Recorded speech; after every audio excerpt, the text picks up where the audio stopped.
Quand j'étais en classe de 3e, je crois que c'était en 2005-2006, on a fait un voyage en Alsace, donc qui a été préparé tout au long de l'année pour découvrir cette région et l'histoire de cette région. Et notamment, on a visité un camp de concentration qui est le camp de concentration du Struthof. Et dans le cadre de donc, la préparation de ce voyage et de ce voyage scolaire, on a d'abord entendu parler par notre prof d'histoire de M. Sam Braun.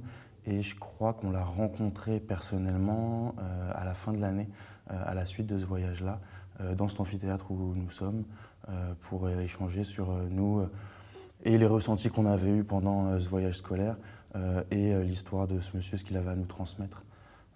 Voilà, je crois que c'est ces souvenirs-là.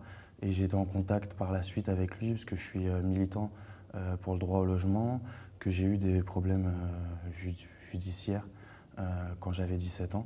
Et j'ai eu un comité de soutien assez large de personnalités, et notamment, on avait recontacté Sam Braun qui faisait partie du comité, des personnalités du comité de soutien, voilà, pour pas que j'ai des problèmes avec la justice. Avec des copains, on avait créé un collectif pour le droit au logement, contre les expulsions. On a un pote en fait, qui s'est fait expulser avec sa famille.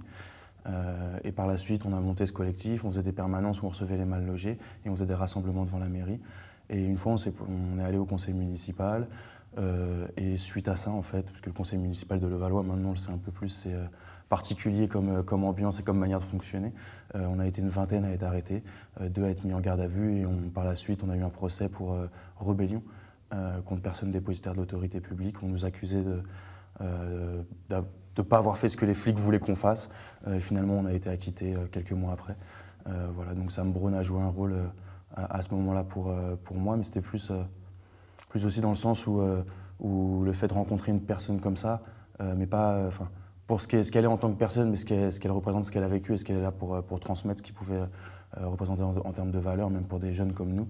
Voilà, moi, ça m'avait fait quelque chose de me dire, tu fais un voyage scolaire, tu réfléchis, il se passe des choses, en termes de compréhension dans l'adolescence, etc. etc.